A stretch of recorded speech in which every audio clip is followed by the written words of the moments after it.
Hola, buenos días a todos. ¿Me escuchan? Sí, Ok, perfecto. Buenos días, muchas gracias. Yo soy María Esther Cervantes, soy la Helpdesk Manager para América Latina y les agradezco mucho que estén participando con nosotros en la llamada de comunidad. Les voy a compartir mi pantalla para poder iniciar con la llamada. Eh, Como no somos tantas personas, tal vez podemos hacer una breve ronda de introducción para las personas que están aquí. No sé, Nico, si quieras decir algo mientras comparto la pantalla. y buenos días a todos. Mi nombre es Nicolás Penagos, soy gerente para América Latina en Open Contracting Partnership. Creo que conozco a todos los que están aquí conectados y bienvenidos. Pues creo que podemos dar inicio a la charla. Esperamos que no se demore más de una hora, pero la idea es un poco discutir y durante la presentación, por favor, interrumpan cuando sea necesario para plantear las preguntas que tengan. Muchas gracias, Nico. Bueno, pueden, como ustedes prefieran, hacer una breve ronda de introducción hablando o si prefieren poner solamente quiénes son y qué hacen en el chat, lo dejo como ustedes prefieran. Como saben, la llamada de comunidad de este mes es Año Nuevo, Usos Nuevos, y lo que estamos buscando es hablar sobre uso de datos OCS más allá de la publicación. Les voy a presentar brevemente la agenda. Los primeros 10 minutos va a ser esta bienvenida e introducción. Después, Nicolás Penados nos va a presentar por qué nos estamos enfocando ahora en indicadores. Después queremos agradecer a Eduard Martín Borregón de Poder, que nos va a hacer una presentación sobre contrataciones públicas y defensa de los derechos humanos. Después pasaremos a una sesión de preguntas y respuestas sobre las presentaciones anteriores y después de esta sesión de preguntas y respuestas vamos a tener un update sobre las herramientas OCDS que tenemos y el roadmap de OCDS que nos va a presentar mi compañera Joana del Helpdesk. Y para finalizar vamos a hablar sobre cuáles podrían ser nuestros siguientes pasos y cierre en general. Bueno, entonces, Nico, te paso la palabra. Perfecto, muchas gracias. Bueno, pues el primer punto que queríamos mencionar es acerca justamente del título de esta llamada, que es uso e indicadores. Nosotros, como seguramente muchos de ustedes han visto, estamos en un proceso de cambio de nuestra estrategia. Nuestro próximo ciclo estratégico va a comprender 5 años a partir de 2019 y en este estamos enfatizando mucho más el tema de uso de los datos. ¿Qué es lo que nos hemos dado cuenta? Y si pasamos a la siguiente diapositiva.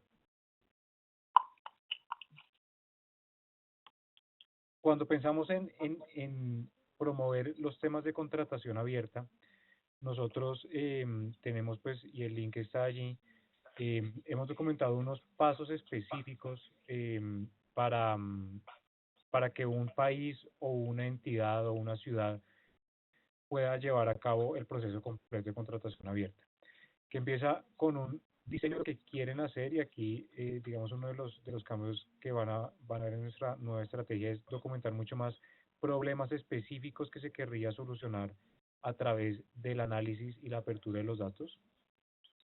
El segundo punto que tenemos es el tema de los mapeos para entender con qué datos se cuentan y cómo esto se vincula o no con la información que se querría en el estándar. El tercero es todos los temas de la construcción, de lo que se refiere a construir ese dataset específico que se quiere publicar. El cuarto, publicarlo en sí. Y luego ya vienen los temas, digamos, que son incluso más fundamentales, que como les decía, el quinto es usar, que ahí nos vamos a enfocar mucho en esta estrategia, evaluar cómo se está haciendo y para qué está sirviendo, y luego algo que también queremos promocionar y que es el foco de estas llamadas y por eso las hacemos, es compartir aprendizajes entre pares. ¿Por qué nos queremos enfocar en uso? Entonces, en la siguiente diapositiva vamos a ver una gráfica que lo que tenemos aquí es agencias de gobierno que publican en el estándar contra historias de impacto documentadas en cada año. Entonces, como ustedes ven, digamos que hemos tenido un crecimiento casi que exponencial, no exponencial, sino lineal, pero igual, digamos, muy importante en número de publicadores. Ahí está graficado el número de nuevos publicadores en cada año. Y al final el gran total que ustedes ven es 26, pero de esos solamente en 3 hemos documentado historias completas de impacto. ¿Y esto qué quiere decir? Digamos, en cierto modo, la batalla para transparentar datos la hemos ido ganando en mayor o menor medida. Obviamente faltan muchos temas de cobertura, porque en muchos lugares la información está, pero no cubre todos los niveles de gobierno o todos los contratos. Eh, la información publicada muchas veces no tiene la calidad requerida para hacer un análisis, pero sí hemos visto una tendencia en aceptar, digamos, la apertura de la información de los contratos. Sin embargo, eso no se ha traducido necesariamente en un aumento en documentar unas historias que realmente muestren el impacto que eso tendría en un ciudadano, de cómo le llegaría la contratación de una mejor manera y cómo le llegarían bienes y servicios del Estado de una mejor manera. Y eso, ¿cómo intentaríamos, digamos, manejar esta problemática? Pues a través de incrementar el uso de datos y de incrementar lo que llamamos los ciclos de realimentación positiva entre actores externos al gobierno, eh, y actores de gobierno que puedan plantear reformas a partir de lo que la información está mostrando. Entonces, por eso es que queremos plantear esos temas en esta llamada, oír iniciativas como la que va a mostrar Poder de lo que están haciendo en temas de contratación, y ver con el resto de participantes de esta llamada qué otros usos le pueden ver que realmente impacten positivamente a la ciudadanía a partir de estos. Siguiente. Vale, entonces como tema general de esta llamada, ¿cómo puede la comunidad que está ya trabajando en temas de contrataciones abiertas, y buena parte de ellas también en el formato del Open Contracting Data Standard, el estándar de datos para las contrataciones abiertas, cómo se puede incrementar el uso de los datos más allá de una mera publicación que a veces queda en un tema de simple transparencia y que no se hace nada más con la información? Siguiente. Perfecto, muchas gracias Nico por tu participación. Ahora con esta pregunta que nos quedamos, vamos a pasar a la segunda parte, que agradecemos mucho a Edward por participar, y esta presentación se llama Contrataciones Públicas y Defensa de los Derechos Humanos. Hola Johanna, muchas gracias. Un saludo a todos. Por lo que ahora que estaba viendo la lista de participantes, la verdad es que todos unos genios los que están aquí, que saben ya y conocen bien los proyectos que hacemos. Entonces intentaré hacer una explicación, o dar unas explicaciones un poco más técnicas y evitar, porque creo que al menos torre de control hay varios de la llamada, por no decir todos, que me han oído ya alguna vez hablar de ello, en primera instancia. Y en segunda instancia también intentarla hacer más corta, porque me parece que lo más interesante de todo sería pues poder reflexionar sobre el hecho. Discúlpeme, estoy un poco resfriado y bueno, y mi voz se va perjudicando un poquito a medida que hablo. Sí, si me pasas la primera diapositiva, verán que, también les aviso, verán que básicamente lo que he hecho ha sido poner una URL en cada uno de los lugares, la de Poder y luego la de los dos proyectos, porque creo que la experiencia, ayer estaba haciendo capturas de pantalla para que pudieran ver las webs, y la verdad es que la experiencia es mucho mejor usando el navegador y que naveguen ustedes, que no hacer capturas de pantalla y que las vayan pasando. Así que yo les invito, en cada una de las diapositivas verán el visitar web, y entonces les invito a que lo hagan. Bueno, la de la organización, de momento, si alguien ya ha entrado, ya le he visto que es muy fea, no estamos muy orgullosos de eso, así que no hace falta que la abras. María Esther, esto no hace falta, la de Poder no hace falta que la abras, tendremos una web nueva en poco tiempo que sí que estaré mucho más orgulloso de presentar. Esta no hace falta ahora mismo. Pero, bueno, para dar una introducción a quien para quienes no nos conozcan o no conozcan solo la parte más concreta de datos y periodismo, Poder es una organización de la sociedad civil. Trabajamos desde México, tenemos dos pequeñas oficinas, una en el estado de Sonora, en el norte de México, y otra oficina en Uruguay, y intentamos trabajar. Aunque el foco de nuestro trabajo es sobre todo en México, intentamos trabajar. Hay alguien que debería mutearse. Creo que deberías mutearse. Porque... Sí, es el mío, el segundo. Vale, gracias. Vale. Hostia, el audio. Si podemos... Sí, si podrías poner en mute tu lado, Sofía. O Maricel, ¿tú tienes permisos para poner en mute?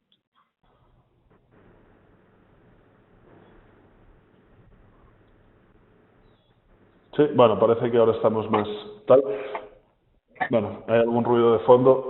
Me voy a bajar mi audio y voy siguiendo para no retrasarnos. Vale. Pues como sí que necesitaríamos un mute, ¿eh? Danos un segundo. Sí. Intentamos poner en mute a esa persona. Maricel, creo que tienes permisos de administrador de la llamada para poner en mute. Perdón, unas complicaciones técnicas. Voy a apagar mi audio, pero creo que ya pueden volver a escuchar, ¿verdad? Maricel, ¿puedes poner a Sofía en mute? Creo que tú lo puedes hacer por tener permisos de administración. Una disculpa, creo que yo me desconecté del audio. Ahí ya no nos volvemos a escuchar, Edu. Sí, yo escucho bien. El problema es que... Ya creo que todos los participantes están en mute, de donde salía el ruido, entonces ya puedes proseguir, Edu. Vale, muchas gracias, Nico. Ok, voy a volver a compartir la pantalla. Vale. Pues estábamos hablando de qué es Poder, y estaba haciendo una panorámica más amplia de lo que imagino que conocen todos los compañeros, o los compañeros que están aquí, que es sobre todo el trabajo de datos, periodismo y tecnología, pero haciendo un marco más grande, pues Poder es una organización de la sociedad civil. Tenemos la oficina principal en México y dos pequeñas oficinas, una en Sonora y otra en Uruguay, y trabajamos, aunque la mayoría de nuestros proyectos están en México, tenemos siempre una vocación regional y de trabajar para toda la región. El punto de vista que trabajamos, o venimos desde la defensa de los derechos humanos, es decir, creemos que todo el trabajo lo hacemos desde la defensa, pero hacemos una vuelta sobre la teoría clásica. ¿Qué significa esto? Es decir, la teoría clásica dice que el Estado es el último garante de tus derechos humanos, por lo tanto, cualquier acción, cualquier momento que alguien vulnere tus derechos humanos es culpa del Estado, ya sea por acción o por omisión. De hecho, aquí, en la mayoría de legislaciones, tenemos el derecho de amparo, que básicamente deriva de esto, ¿no? Es decir, nos amparamos nos amparamos al Estado porque no están siendo respetados a sus derechos. Nosotros hacemos una segunda lectura más política aquí encima, y es que creemos que el Estado ha sido capturado por una élite que provoca que cada vez que hay conflicto entre la ciudadanía y la élite, el Estado resuelva a favor de la élite en vez de resolverlo democráticamente. Y entonces creemos que hemos de trabajar para fomentar la rendición de cuentas empresarial desde una perspectiva de derechos humanos, y siempre fortaleciendo la sociedad civil para que ésta pueda ser en un largo plazo, ¿no? A partir de aquí se derivan 4 proyectos, lo que os comentaba de datos, tecnología y periodismo, que es el que conocen, pero también tenemos una parte de investigación estratégica, una parte de organización de comunidades afectadas por megaproyectos o por empresas, y una parte de vinculación estratégica con la que hablamos tanto con empresas como con gobiernos, ¿no? Que es un poco la diferencia con otras organizaciones. A partir de aquí ya puedes saltar a torre de control. Como les comentaba, pues desde el Departamento de tecnologías para la transparencia, tenemos una perspectiva un poco distinta que el resto de la organización. ¿Qué significa esto? Pues que nos acercamos a los proyectos no por el momento en que están, sino a través de una reflexión que hacemos de los datos, ¿no? Y a partir de aquí llegamos al proyecto Torre de Control, ¿no? Torre de Control, que es como pone aquí, follow the money a través de contratación pública, beneficiarios reales e informes a los inversionistas. Aquí sí que les recomiendo que visiten la web, que vayan entrando y que se familiaricen. Ahora luego entraremos a explicar un poquito más la web, pero ahora entrando más en el concepto, pues de este proyecto hicimos primero el 15 de marzo de 2015, de 2017, disculpen, sacamos con el apoyo de Wingu la primera versión de este proyecto y la segunda versión la sacamos el 15 de octubre de este año, ¿no? Nuestra primera intención, o la primera vez que nos acercamos a este proyecto, fue porque se trataba de la infraestructura más grande construida en México de la década, ¿no? Con la inversión más grande. Esto nos hizo pues acercarnos al proyecto y empezar a tener un interés en investigarlos, ¿no? Y la primera parte de esta herramienta, la primera versión, lo que hicimos fue intentar conectar contratación pública y beneficiarios reales para entender quiénes eran los beneficiarios de esta obra pública, ¿no? Para poder investigar aquí, ¿no? A partir de la primera versión, que tuvo un impacto técnico, un impacto dentro de la comunidad importante, fue bastante aplaudida, pero dentro del espacio, digamos, dentro del espacio mexicano, no fue algo que impactara lo que nosotros esperábamos, ¿no? Y a partir de aquí obtuvimos pues varios aprendizajes que aplicaremos luego en la segunda versión que sacamos, que es la que ahora mismo está online, ¿no? ¿Cuáles serían estos aprendizajes? El primer aprendizaje es que la primera versión, que básicamente si quieren ver la primera versión es la pestaña que hay, es básicamente la pestaña de los contratos, que si entran aquí y van a los contratos verán que es una visualización que va de nodos que va creciendo. Si la quieres poner, María Esther. Si vamos a los contratos. Y vas para abajo, ¿no? Y luego te aviso dónde está aquí. Pues aquí la gracia de esta visualización es que pues aquí primero salen los tipos de contratos que hacemos, ¿no? Si das un scroll down, otro clic. Aquí salen todos los contratos que se realizaron. Aquí María Esther ya ha tirado la siguiente, que es todas las empresas que ganan los contratos. Y si tiramos una más, vemos los beneficiarios reales del esto. Y si ya me tiras la última, esto fue el gran cambio que hicimos entre la primera, en este caso, o con datos exclusivamente de contrataciones, este fue el gran cambio narrativo que hacemos entre la primera y la segunda. ¿Cuál es este gran cambio narrativo que hacemos? En la primera versión lo conceptualizamos más como una herramienta. ¿Qué quiere decir como una herramienta? Es decir, estábamos esperando que nuestros lectores o nuestra audiencia entrara, explorara esto y sacara sus propias conclusiones. Que, siendo muy honesto, es algo que no pasó.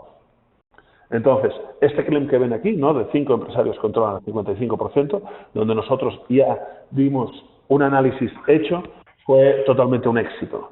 Y déjenme explicar por qué fue un éxito, porque realmente aquí lo que teníamos era un caso muy, muy, muy importante en México, ¿no? De hecho, la historia del nuevo aeropuerto, de la construcción de este nuevo aeropuerto, es una historia que viene desde el año 2006, ¿no? Que empieza con una represión bestial a los zapatistas en una manifestación que hay, donde incluso hay varios muertos por los granaderos, y luego Peña Nieto intenta recuperar el archivo, el proyecto, cuando empieza su presidencia en 2012, haciendo este macroproyecto en un lugar que claramente es una mala idea, ¿no? ¿Por qué es una mala idea? Pues la Ciudad de México es uno de los lugares más contaminados. Poner un aeropuerto de esta magnitud en este espacio pues va a generar mucha más contaminación, porque esto está dentro del Valle de México. Además, se está desecando el último gran lago que queda remanente de todo el sistema de lagos que era México, porque como sabrán, la Ciudad de México está sobre un lago desecado, ¿no? Entonces, esto que ya ecológicamente se ve que es un gran error, pues le falta una segunda narrativa, que es cómo está afectando esto a la economía y cómo está afectando esto a México, ¿no? Que es el gran argumento que tiene el gobierno. Esto va a ser una herramienta para que va a traer el PRO, ¿no? Si me vas a torre de control, a la home otra vez, María Esther, y por eso titulamos así: es un mal negocio para México, ¿no? La CIEM es un mal negocio para México. Y esto se hace también dentro del contexto de una votación. ¿Qué quiere decir el contexto de una votación? El gobierno electo, en aquel momento aún no había ejercido, de Andrés Manuel López Obrador, entra hace un referéndum, o propone hacer un referéndum para la viabilidad o no viabilidad de este proyecto, ¿no? Entonces, al hacer esta viabilidad del proyecto, no, para saber si continúa o no continúa, y entonces durante las 3 primeras semanas pues se está hablando mucho del tema ecológico y de la defensa de los pueblos que no quieren cambiar su sistema de vida, y al llegar aquí, de nosotros tirar este proyecto una semana y media antes de la votación, cambia y empezamos a hablar del impacto económico y cómo realmente esto no es rentable para México. Aquí le sumamos pues a las contrataciones abiertas y a los beneficiarios reales también toda una investigación de toda la documentación que está haciendo el propio proyecto para financiarse. Y entonces al trabajar con esto podemos llegar a esta conclusión que, como os digo, fue muy impactante y pues fue retomado por todos los principales medios de México. Incluso participamos en una mesa de debate regional con CNN en español, donde estuvimos defendiendo también esta posición, y todo esto se hizo con un acompañamiento de las comunidades. Es decir, como os comentaba antes, Poder trabaja, tiene 4 áreas, y nosotros somos una de ellas, pues las otras áreas también estuvieron involucrados en todo el desarrollo del proyecto y nos apoyaron tanto en la investigación como nosotros apoyamos a ellos en todo el seguimiento a las comunidades, ¿no? Y esto también, pues hubo toda una presentación del trabajo con comunidades, se hizo un trabajo muy importante de Félix, que está también por aquí en la llamada, de ir a presentar a comunidades afectadas directamente para que pudieran comprender la herramienta y pudieran verla. Si quieren, para no alargar más, también después les invito a que pues, puedan entrar aquí a financiamiento, aval y viabilidad y entiendan pues cómo estuvimos mapeando todos los flujos de dinero y cómo pudimos empezar a entender dónde estaba la detección. Pero quisiera saltar al segundo proyecto que os quería hablar hoy, que es vivir con VIH, ¿no? Vivir con VIH empieza, el disparo del proyecto, el disparador del proyecto, es una invitación que nos hace Givos. Givos nos invita, a nosotros y a otras organizaciones, tanto de datos como de VIH, ¿no? O de personas que trabajan, de organizaciones que trabajan en la agenda de VIH, a una invitación de empezar a estudiar cuáles serían los puntos de conexión que hay entre las dos agendas, ¿no? Y en un principio, pues, nos parecen dos temas que en un principio van a estar alejados, ¿no? Pero después de varias conversaciones que tuvimos, pues desde Poder, tanto tanto en el evento de Givos como después uno a uno con organizaciones en Guatemala y organizaciones en México, nos dimos cuenta de una realidad que está enfrente de nosotros, aunque luego nos cueste ver, ¿no? Y esta realidad es que las personas que viven con VIH, si no tienen medicamentos, se mueren. Y es así de directo y así de duro. Y estas compras las va a realizar el gobierno. Entonces, se trata de un colectivo que depende totalmente de una compra pública, ¿no? Entonces, esto nos pareció muy interesante, ¿no? Y a partir de aquí es donde empezamos a trabajar en Vivir con VIH, si quieres saltar a la web, que es un proyecto centrado en Guatemala, ¿no? Con los datos de Guatemala. Decir que Guatemala tiene una cosa que es excepcional, al menos de todos los países que han realizado contrataciones públicas, es el que yo he visto que tiene más capilaridad de todos. Es donde podemos ver es decir, es donde podemos bajar y ver tipo de medicamento, cantidad de medicamento comprado y precio unitario de la compra o precio total. Y luego has de hacer cálculos, pero son mucho más fácil, ¿no? Y entonces, y además, empezamos a investigar. y nos permite pues llegar a varias deducciones muy muy interesantes, ¿no? Y tener un público clave objetivo bestial, ¿no? Porque aquí, como podemos ver, ¿no? Se dice claramente, se estima en Guatemala hay 46.000 personas que viven con el virus, bueno, con el VIH, y el Estado provee antirretrovirales para casi 20.000. Es decir, ¿qué pasa con estas 26.000 personas que no están, ¿no? Y estas 26.000 personas, hay algunas que luego, hablando con expertos, nos dijeron, hay algunas de estas personas que están muertas, precisamente por falta de medicamentos, la cual cosa pues es bastante duro, ¿no? La cifra, hablar así, ¿no? Es decir, están muertos porque no se pudo hacer una compra pública o porque no se ejecutó bien una compra pública. Y pues tenemos 20.000 personas que están bien, ¿no? Que están trabajando aquí. Otra perspectiva a partir de la cual trabajamos, ¿no? Que fue muy importante para nosotros, era no centrarnos en los montos. ¿Qué quiero decir cuando hablo de no centrarnos en los montos? Aquí la importancia, o lo que nosotros hemos de hablar, no es de eficientar la contratación. O cuando hablamos de eficientar la contratación, no se trata de gastar menos. Se trata de dar una mejor atención, ¿no? Y son perspectivas que hemos de ir trabajando en estas aproximaciones, ¿no? Porque al final nosotros hacemos este proyecto no para conseguir una eficiencia en la compra pública. Realmente a mí la eficiencia en la compra pública es un beneficio tangencial, no es el beneficio principal, sin ningún tipo de duda. Para mí lo que me interesa es mejorar la vida de las personas y conseguir incrementar que de 20.000 personas lleguemos a 46.000. O se calcula que son unos 8.000, 10.000 personas que están muertas ya de esta cuenta, pues y llegar a estas 14.000 personas más, 14.000, 16.000 personas más, para conseguir defender su derecho a la salud y para conseguir tener un espacio, ¿no? Aquí volvimos a replicar, si lo ven, estamos replicando también el código de torre de control, como podrán observar con bastante facilidad, ¿no? Y hablamos de los esquemas sobre costos, desabastos y contratos, que todos están vinculados a las compras públicas, ¿no? Y de hecho aquí pues pudimos llegar a conclusiones o llegar a informaciones que nadie tenía, ¿no? Porque de hecho si analizamos una cosa que es, hay cosas que, bueno, una vez empiezas a investigar en la agenda, te empiezas a dar cuenta, es que las cuentas de personas que viven con VIH no son números públicos. Es muy difícil llegar a ellos, ¿sí? Y entonces, pero si empiezas a analizar la compra, Tony, muteate, por favor. Gracias.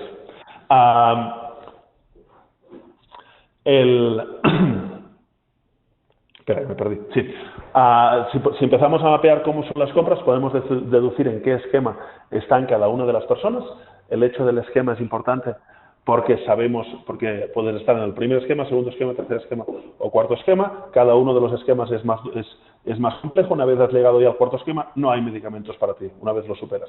Y se superan estos esquemas normalmente por 3 meses de no consumir, de no estar siguiendo tratamiento, que puede ser... Normalmente puede ser porque hay un desabaste, ¿no?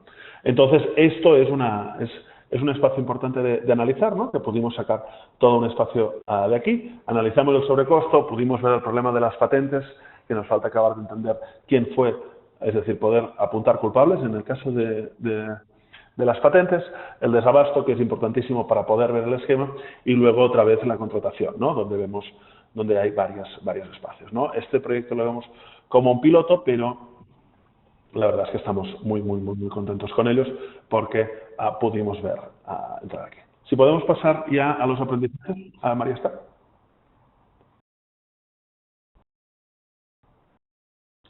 Aprendizajes que tenemos, ¿no? Después de estar aquí y hacia el espacio donde queremos seguir trabajando, ¿no? Pues la primera sería importancia de lanzar proyectos vinculados a la actualidad y al trabajo con colectivos que puedan usar los datos para realizar incidencia en temas de su interés, ¿no? La apertura no es apertura por la apertura, sino es apertura para qué. Y esta apertura para qué está vinculado a casos concretos y a comunidades afectadas, ¿no? De hecho, sí, lo ideal es pensar en aperturas globales y en todos y perfectos, pero la verdad es que no podemos, en un mundo de recursos finitos, hemos de ser estratégicos y lo que hemos de entender como sociedad civil, nuestro trabajo es para mejorar la vida de las personas. Entonces, hagámoslo de manera estratégica y busquemos siempre partners que nos acompañen, ¿no? No hay nada más triste que una plataforma que no se visita, ¿no? Y aquí creo que todos alguna vez nos ha pasado de que hemos hecho una plataforma genial y al no estar vinculada directamente con unos usuarios y al no estar vinculado directamente con una problemática, hemos tenido problemas, ¿no? Derivado de aquí, hemos tenido problemas de que nadie lo ha visitado y nos hemos sentido mal y nos hemos acabado preguntando por qué carajo hemos hecho eso en estos momentos tristes. En fin. Segundo punto, no centrar la investigación en el proceso de contratación, sino en el efecto que tienen estos contratos en la ciudadanía y quiénes son los beneficiarios de los mismos. Hay una expresión en catalán que no estoy claro que se traduzca en el español, podría ser que sí, podría ser que no, que dice, cuando el sabio señala la luna, el tonto mira el dedo, ¿no? Pues en este caso, en realidad, los contratos o la contratación pública nos está señalando algo. No nos quedemos mirando el dedo, ¿no? Mirar al dedo y pensar y clavarnos en que técnicamente el proceso de contratación es impecable, en realidad no es el problema, o yo creo que no es el problema y que no estamos aquí para esto. Estamos aquí para ver hacia qué apunta el proceso de contratación. Estamos aquí para entender cómo está garantizando derechos. Al final, si pensamos en la contratación pública o si pensamos en el Estado, en realidad el Estado existe para garantizar nuestros derechos como ciudadanos, ¿no? Y una de las maneras que tiene el Estado para garantizar estos derechos es a través de la contratación pública. Entonces, podemos decir que la contratación pública es una ejecución de nuestros derechos. Entonces, lo que hemos de ver son los derechos y cómo se están garantizando estos derechos a través de la contratación. Y esto es lo realmente importante y esto es lo que cambia historias, ¿no? Y entender cuáles son los propósitos. Entonces, si lo que realmente podemos entender es esta contratación se está realizando bien porque la gente con VIH está bien atendida o porque se está respetando los derechos de la población de Atenco, en este caso, en el caso del aeropuerto, entonces vamos allá. Si no, en realidad, clavarnos de que todo el proceso estuvo bien hecho, para mí, no es lo importante.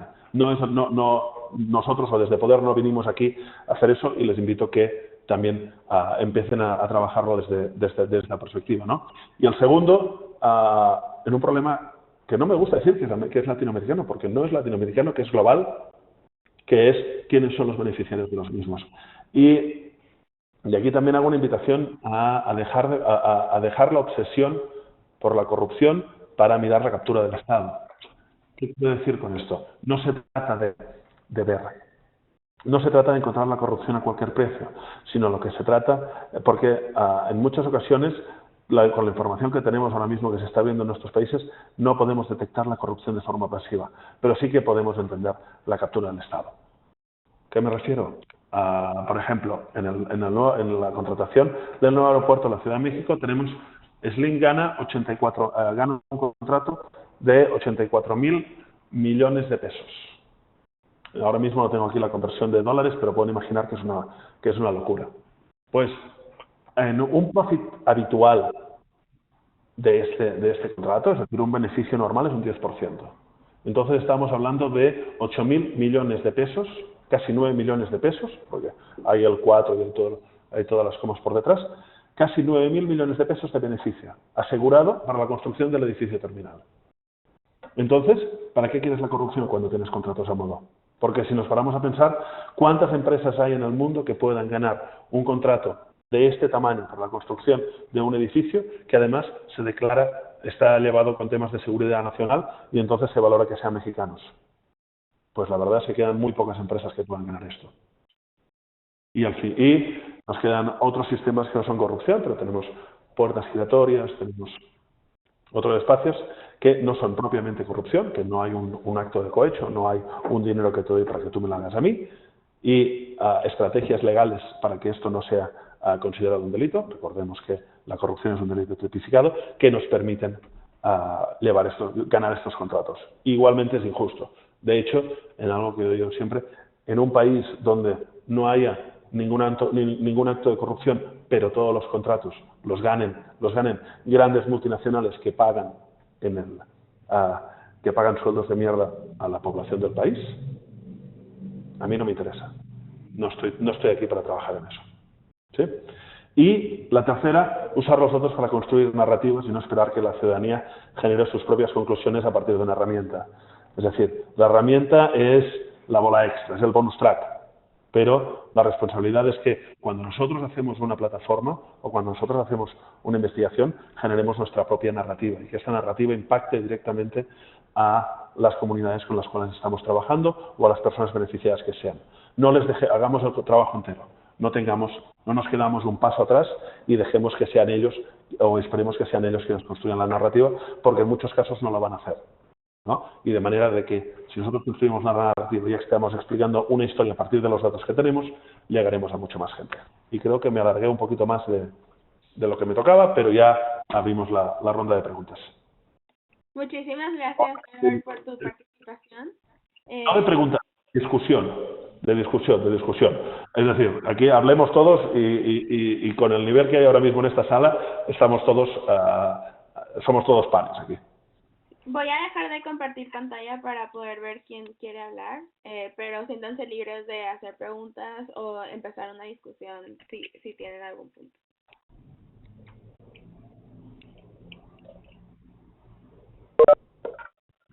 Yo tengo una pregunta, Edu, porque creo que es pues, muy fascinante lo que muestras en cuanto a los dos ejercicios.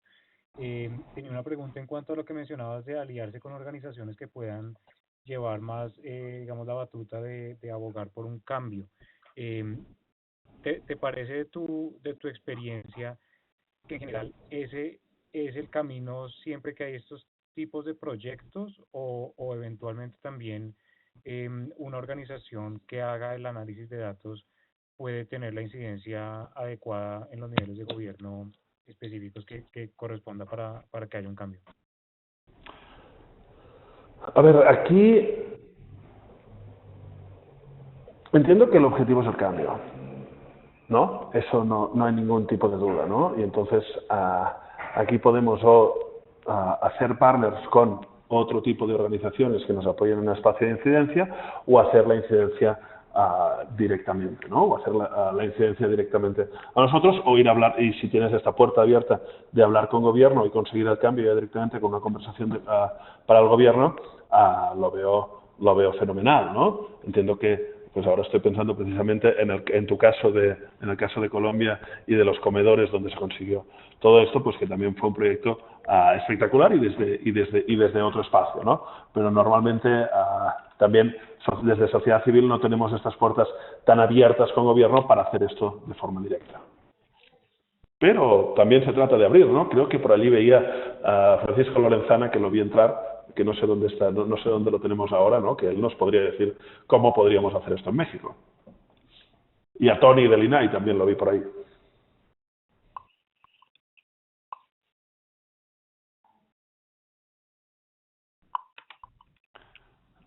Aquí les pasé la bolita, pero creo que se están escondiendo, ¿eh?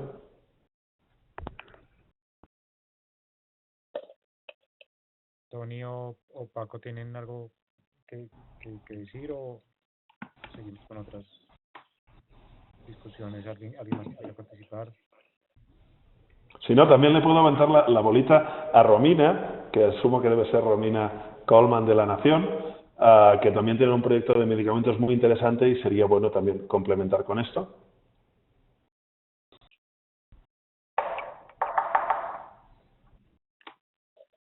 I'm sorry, perdón, no soy esa Romina. Bueno, pues bueno, era todo. Había que probarlo. Y si quieren, mientras tanto, yo hago otra pregunta, porque creo que también es relevante para el resto de la audiencia, porque el uso, digamos, cuando ustedes publican en estos análisis el tema, Michael, si te puedes poner en mute, porfa, el tema de la visual de las investigaciones. Muchas veces los análisis, digamos, se quedan en algo que pues, que quien toma las decisiones o la misma ciudadanía no entiende, y me gustaría ver cómo es la visión de poder frente a ese tema visual que pues en ambas plataformas que nos mostraste es muy atractivo y muy claro. ¿Ustedes cómo lo trabajan? Digamos, si nos puedes un poco contar ese tema. Sí, mira, yo siempre cuando estoy trabajando en este tipo de proyectos pienso en dos tipos de usuario, ¿no? Y entonces que uno, digamos, es el usuario que va a invertir 2 minutos en la plataforma y luego, Michael, si me muteas, por favor. Gracias. Piensa en 2 tipos de usuario. El usuario que va a invertirle 2 minutos y el usuario que va a invertirle media hora, ¿no? Un poco aquí igualmente nos podríamos poner nosotros, y en realidad esto es una réplica del papel, es aquella vez de cuando lees diario en papel, que imagino que todos tendremos un recuerdo de haberlo hecho algún día, cuando lees el diario en papel, que lees titulares y los 2 destacados, o lees la nota entera, ¿no? Es este mismo acercamiento. Entonces, yo calculo que para la persona que va a estar 2 minutos, lo que me va a leer son literalmente los titulares que hay y va a mirar rápidamente a la derecha para ver un componente visual. Entonces, este componente visual, en primera instancia, lo que ha de ser es algo atractivo para la persona que le complemente lo que le dice el titular. De alguna manera, pero de una manera muy básica, ¿no? Pensando más en formas, en tamaños, en algo muy rápido, ¿no? Y esta persona, a mí me interesa que salga con una idea clara, ¿no? Por eso tienen estos segmentos y algunas de las intentan ser muy espectaculares, pero siempre con una lectura muy simple de verla a primera instancia. Y entonces hay el otro tipo de lector, el lector que entrará y lo estudiará todo, ¿no? Me leerá el titular, me leerá el subtítulo, me leerá todo el texto, me entrará a las visualizaciones y la intentará comprender, ¿no? Y entonces, por eso, en todos los casos, las visualizaciones tienen este punto interactivo que te permiten comprender, que te permiten jugar con ellas o que te permiten acabar de ver puntos más exactos del ¿no? Y entonces ya se empiezan a convertir en la herramienta. Pero, como bien decías, esta herramienta también ha de ser muy atractiva visualmente. Porque si no es muy atractiva visualmente y no podemos sí, y el lector no tiene esta comprensión rápida de ella y ha de hacer un esfuerzo, estás perdiendo a casi la mitad de tu audiencia objetivo, ¿no? Y también decirles que la estrategia parece funcionarlos porque, por ejemplo, en el caso de Torre de Control, tenemos al mes de haberlo sacado, que tenía 20.000 visitas, con un tiempo de estancia en el sitio de 1 minuto 56 segundos, que para los que estáis familiarizados con las estadísticas web, sabéis que esto es un locurón, que es muchísimo tiempo tener una media de lectura de 1 minuto 56 y más con 20.000 visitas, ¿no? Es mucho. Entonces vemos cómo el lector o el usuario o las personas interesadas tienen un interés tienen todo un interés en este sistema de mostrar las cosas. Perfecto, muchísimas gracias Edu por todas las respuestas que tuviste en esta discusión. Vamos a pasar ahora con Joana para hacer la presentación sobre las nuevas herramientas que tenemos de OCDS y al finalizar podemos tener tal vez otra ronda de preguntas y respuestas si quedan dudas. Voy a volver a compartir pantalla y Joana te paso la palabra. Sí, hola a todos, ¿cómo están? ¿Me escuchan todos? Sí, te escucho. Bueno, genial. Sí, solamente quería antes de pasar a lo que sería presentar las nuevas herramientas que tenemos como OCDS, quería solamente como mencionar por lo que nos estaba compartiendo Edward, ¿verdad? En esta llamada tenemos participantes que son tanto publicadores de los datos como también usuarios de los datos, que en su mayoría son periodistas de datos, ¿verdad? Acá Edward nos estaba dando algunas clases de periodismo de datos rápidamente, ¿verdad? Pero también quería enfocar a la importancia de lo que nos estabas diciendo, Edward, para los publicadores, para que tengan en cuenta que el trabajo que están realizando y el esfuerzo que están poniendo en publicar los datos es realmente importante y, como nos comentaba Edward, puede incluso llegar a salvar vidas, ¿verdad? Porque necesitamos para ver lo del, como la metáfora que nos comentaba Edward del dedo y la luna, ¿verdad? Necesitamos igual, para poder encontrar más fácilmente las cosas, igual necesitamos un dedo que lo apunte. Y ese trabajo de publicar esos datos está del lado de los publicadores, y entonces, como para que tengan esa motivación de que el trabajo que están haciendo realmente puede cambiar las vidas de las personas. Y también la importancia del lado de los usuarios, y también muchas veces del lado de los periodistas de datos de enfocarse en, en encontrar una historia en particular que contar y no necesariamente en solamente desarrollar herramientas que pueden llegar a hacer cosas, pero realmente si nadie las usa no va a pasar nada. Entonces eran solamente los dos puntos que quería también destacar de la presentación de Edward y también enfocar a los participantes, ¿verdad? Ya sean los publicadores o los usuarios. Con eso, sí, ya quiero pasar a lo que es presentar las nuevas actualizaciones que tenemos en nuestras herramientas desarrolladas por el Helpdesk OCS. Entonces, pasemos a la siguiente slide. Bueno, queremos presentar básicamente las actualizaciones que tenemos en nuestra herramienta que se llama Kingfisher, también las actualizaciones que tenemos en el anteriormente llamado validador, que ahora le renombramos a herramienta de revisión de datos, y también nuestro directorio de herramientas. En primer lugar, sobre Kingfisher tenemos algunas actualizaciones. No sé si todos saben lo que es Kingfisher, pero Kingfisher es una colección de herramientas que desarrollamos que sirve para descargar, almacenar y analizar los datos OCS. Esta es la herramienta que actualmente estamos utilizando desde el Helpdesk para hacer todas las validaciones, o las revisiones, mejor dicho, de los datos que normalmente los publicadores nos envían. Esta herramienta es una herramienta open source cuyo código está en GitHub y actualmente la hemos separado en varias herramientas, es decir, cada una de las etapas de descarga, almacenamiento y análisis de datos son herramientas diferentes. Antes las teníamos todas juntas, ahora tenemos una herramienta que es para descargar los datos, otra que es para almacenarlas y otra que todavía no estamos en proceso de tenerla, que es para analizar los datos. Por eso estas herramientas pueden utilizarse de forma independiente o todas juntas. Desde el año pasado es que las venimos reescribiendo y mejorando. Como les decía, también sigue en desarrollo, pero ya la estamos utilizando. También tanto desde el Helpdesk como también tenemos algunos usuarios de los datos que ya han estado experimentando con la herramienta. Y si cualquiera está interesado en utilizar esta herramienta, puede dirigirse al link que está acá. La presentación le vamos a pasar a todos, así como la grabación de esta presentación, entonces no se preocupen que van a tener el link ahí. Entonces, esta herramienta realmente es útil para cuando queremos hacer análisis de los datos y esta herramienta tiene como scrapeadores de los datos de varios publicadores que tenemos a nivel mundial. Entonces, si pueden mirar cuáles son los publicadores que ya tenemos scrapeados sus datos, entonces pueden entrar y descargar los datos por ustedes mismos y realizar algunos análisis que quieran hacer. Luego,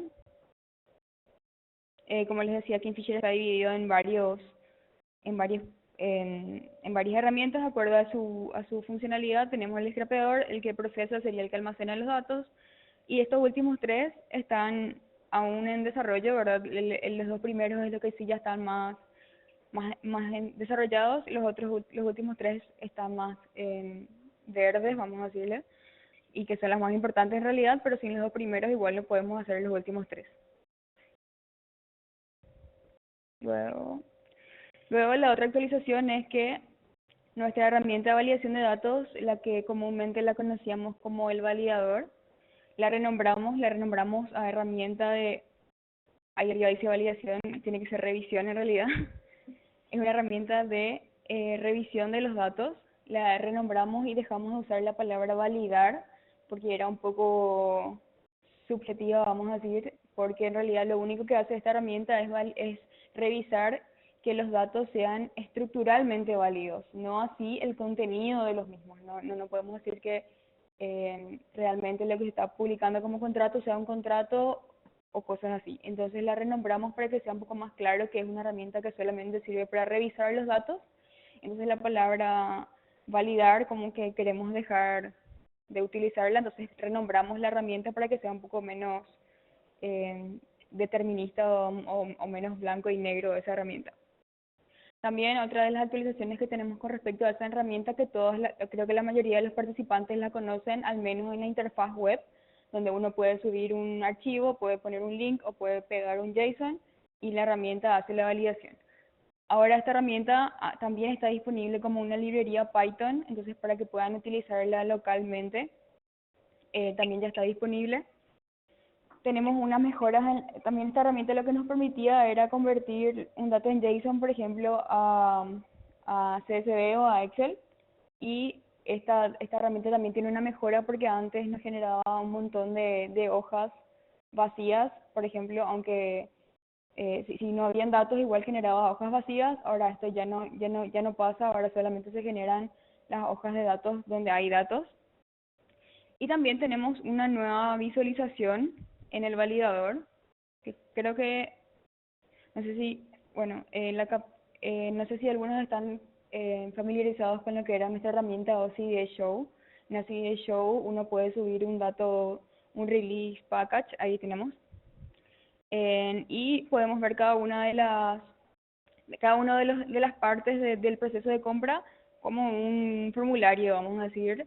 Y esta herramienta era una herramienta separada. Ahora lo que hicimos fue agregar esta herramienta integrada al validador mismo. Entonces cuando uno sube sus datos, perdón, no, tengo que dejar de decir validador, a la nueva herramienta de revisión de datos, cuando uno sube sus datos a revisar, también ya puede revisar el contenido de los mismos y cómo se ven, ya utilizando el formato OCDS. Entonces me parece que es realmente algo que puede ayudar bastante a los publicadores cuando están revisando sus datos, y es más fácil encontrar alguna malformación en los JSON mirándolos de esta forma. Entonces es algo que consideramos importante agregar y ya está agregado.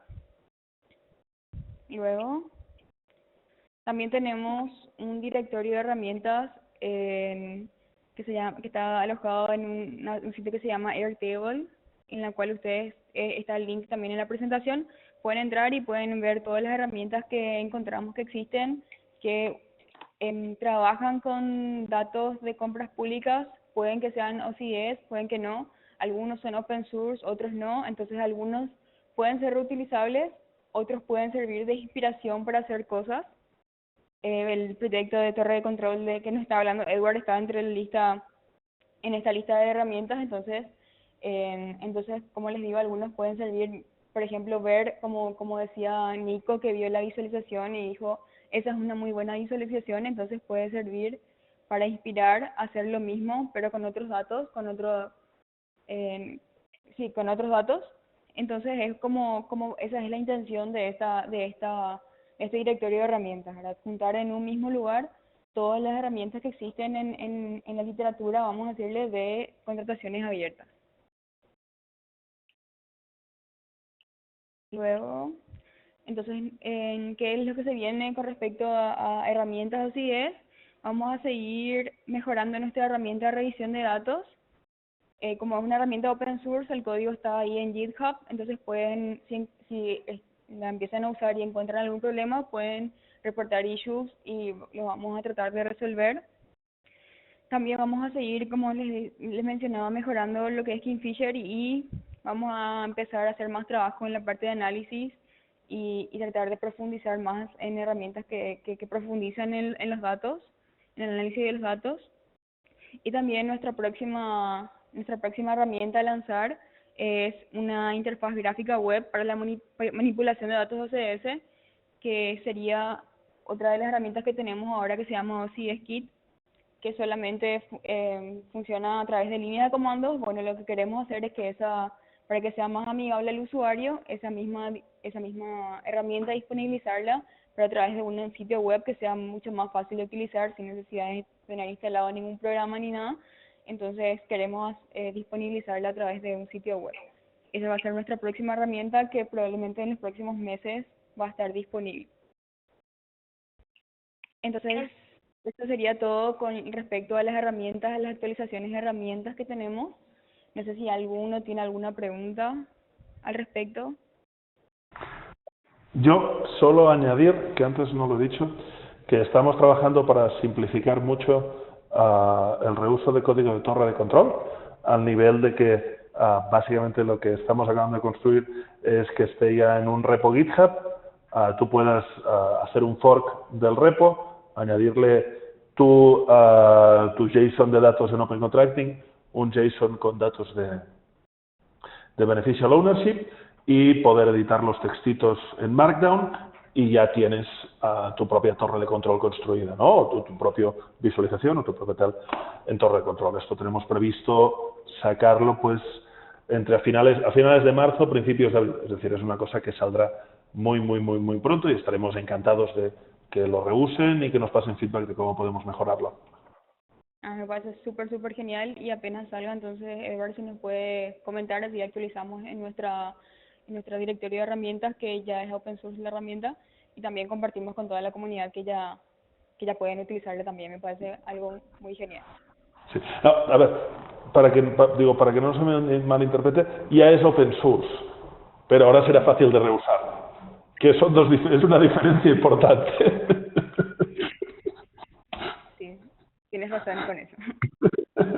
Yo tengo una pregunta, chicos. ¿Me escuchan? Sí, adelante.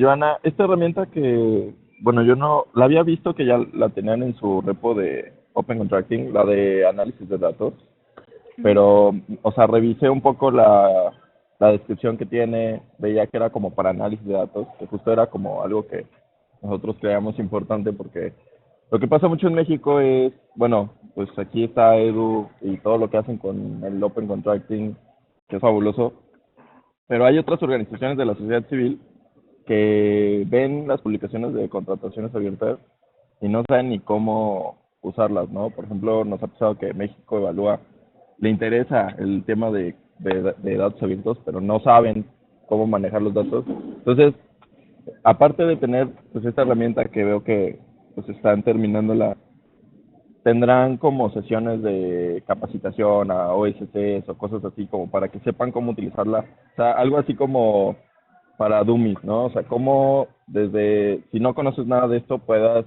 empezar a analizar datos de contrataciones abiertas. No lo teníamos pensado, pero creo que es una muy buena idea y podríamos organizar, no sé, Nico, empezar a pensar cómo podríamos organizar esto también a nivel de la comunidad, como un webinar o algo así, donde podamos mostrar bien cómo usar la herramienta y poner datos reales inclusive. Te cuento, Tony, que los archivos que me mandaste ya están en esta herramienta, ya los analizamos con esa herramienta. Entonces, sí, me Perfecto. parece una muy buena idea y sí, vamos a coordinar para ver cuándo lo organizamos y por supuesto van a estar todos invitados. Completamente de acuerdo, Tony, Perfecto. una excelente idea. Perfecto, bueno, esto nos lleva a los siguientes pasos, que es justamente Tengo una herramienta acá en el chat, un mensaje acá en el chat de Leila de Chile. Lo que me pregunta es si cuál de estas herramientas va a servir para hacer una validación masiva de archivos JSON. Correctamente la pregunta, Leila, porque sabemos que nuestro validador ahora mismo solamente nos permite cargar un archivo JSON. Acá tendríamos dos opciones. La primera es utilizar la herramienta del validador como librería Python, solamente que esto nos restringiría a utilizar Python como lenguaje de programación y acá podemos ir realizando validaciones masivas, vamos a decirle, de los JSON, o también en la herramienta que les mencionaba a lo último, la herramienta web. En esta herramienta también te va a poder permitir subir N cantidad de archivos JSON y realizar la validación también. Entonces, podrían utilizar cualquiera de estas herramientas para hacer una validación masiva. Tal vez también podría ser uno de los temas a hablar en nuestra llamada a organizar de análisis de los datos, si les parece. Si alguien más tiene preguntas, me las puede hacer en el chat o hablando, y si no, ya podemos ir cerrando la llamada, ya que estamos un poco sobre la hora. Sí, perfecto. Yo no puedo ver porque estoy presentando mi pantalla, pero interrumpan si es necesario. Y bueno, justamente esto es lo que queríamos que saliera de los siguientes pasos, que hubiera por parte de la discusión ideas que nosotros pudiéramos seguir para luego implementarlas. Vamos a enviarles junto con el video de la llamada y esta presentación esta liga a una encuesta post llamada para que nos den su retroalimentación. Aquí también hay espacio para que puedan hacer sus sugerencias y de esta manera podemos recopilar las ideas que ustedes tengan que surgieron de esta llamada para luego intentar implementarlas. Y pues bueno, como siempre, les queremos agradecer por participar con nosotros en la llamada del día de hoy. Estos son los medios de contacto que pueden tener con nosotros y estamos a sus órdenes para cualquier duda o sugerencia que tengan. Y pues bueno, si no hay preguntas, muchas gracias otra vez por participar y vamos a estar en contacto más tarde hoy para enviarles tanto la presentación como el video y la encuesta. Y gracias a todos por participar. Gracias especialmente a Edu por tu presentación y a Nico y Joana también por sus presentaciones.